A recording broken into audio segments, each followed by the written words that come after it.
What is up, ladies and gentlemen? Cjthecheesedj here, and we are back with another A to Z of Ark for you guys today. And today, guys, we are taking a look at the Kentrosaurus. Now, guys, the Kentrosaurus is found on every map in Ark, which is bloody wonderful. It makes taming it easy as heck. And these guys are really strong for reflecting damage and defending your base. Now, we'll go over that in a little bit, but first off, killing them, you will not want to get too close to these guys, as you can get impaled upon them. So for example, you can see here, we've just aggroed it because we got too close to him.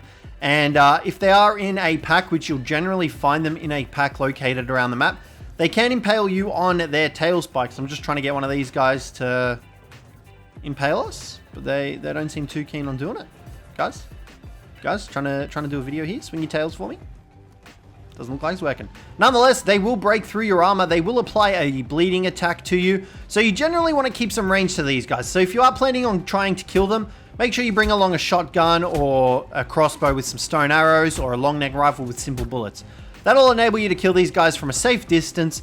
But generally, I would just try and avoid these guys.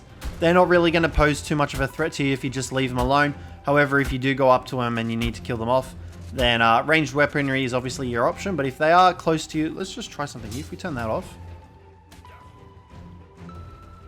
Yeah, I'm not too sure why they're not trying to impale us for.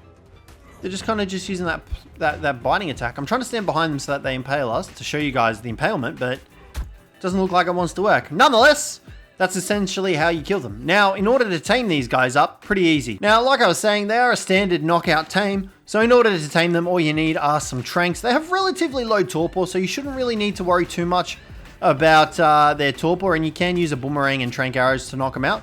We're currently using some shocking trank darts here. But once you knock them out, all you'll need to do in order to tame them is feed them regular kibble. If you don't have access to regular kibble, you can feed them sweet veggie cakes. And then from sweet veggie cakes, you can go into mejo berries. However, do be warned, they require a shit ton. Like, I mean a little shit ton of sweet veggie cakes. So you want to try and tame them with that regular kibble. And the same goes for mejo berries. They want a ton of mejo berries. So for example, a level 60 Kentrosaurus will require 15 regular kibble to tame up. However, if you want to tame it up using sweet veggie cakes, you'll need a massive 283 sweet veggie cakes, which is crazy. As for mejo berries, you'll need 565 mejo berries in order to tame these guys up, and they take quite a while if you don't have those. Now, obviously, that is on official rates, so, you know, it will be slightly different if you are playing on a modded server, but you definitely do not want to feed them sweet veggie cakes, and I have completely lost that Kentro that we were trying to knock out. There he is over there. So, like I was saying, once you knock him out, feed him that kibble, and then you'll be good to go. And there you go. You can see there, he's knocked out. They do have a relatively low amount of torpor. This is level 85. It's only got 3,000 torpor. So, pretty easy to knock out. Just make sure you keep your distance from him. You can obviously set traps up for him. Little 2x2 will definitely do the job for these guys. That's all you'll need. But yeah, now we'll get into their abilities when you've tamed them up. Now, guys, once you've got one of these guys tamed up, they have pretty much one main attack that you will be using. And that is their impale attack. Now, eventually the prey will break loose from their tail. They don't hold it indefinitely, but you can see there that they're able to just pick it straight back up again if it does fall out. This one's very low level, so that's why it's dying very quickly. But they do get a pack buff, so if you have multiple of these guys in an area together, they'll actually deal more damage and take less damage. You can see here that they have a little +1. So if you've got multiple of them together, you can definitely deal a crap ton of damage. So as you guys saw, they've got that impalement attack. They can use that on a variety of creatures such as Daedon, Sabertooth, Raptors, enemy players, flyers even. There's a lot that they can use that on. So they are really good for base defense, because if enemy players do decide to get off their mounts and, you know, try and get into your base and stuff like that, they're going to have a nasty surprise of some Kentros waiting for them inside your base. Now, obviously these guys do not have saddles, which is unfortunate, but you know, kind of makes sense, granted how spiky they are. You can still climb on top of the back of them and actually ride them in a different way.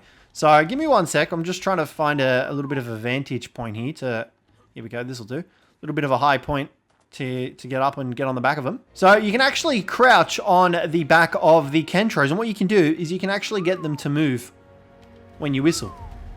So in a way you can kind of ride them. However, it's obviously not optimal to ride them like this. So, you know, I wouldn't really recommend riding them like this, but it's entirely Up to you on how you want to use your Kentro. Now, like I was saying, guys, they do have that impalement attack, but they also reflect a percentage of the damage back onto whatever it is that is attacking them. So, for example, you can see that when the Baryonyx attacks, it takes 29 damage back against itself, reflected. So the Kentros do reflect damage back onto the Baryonyxes.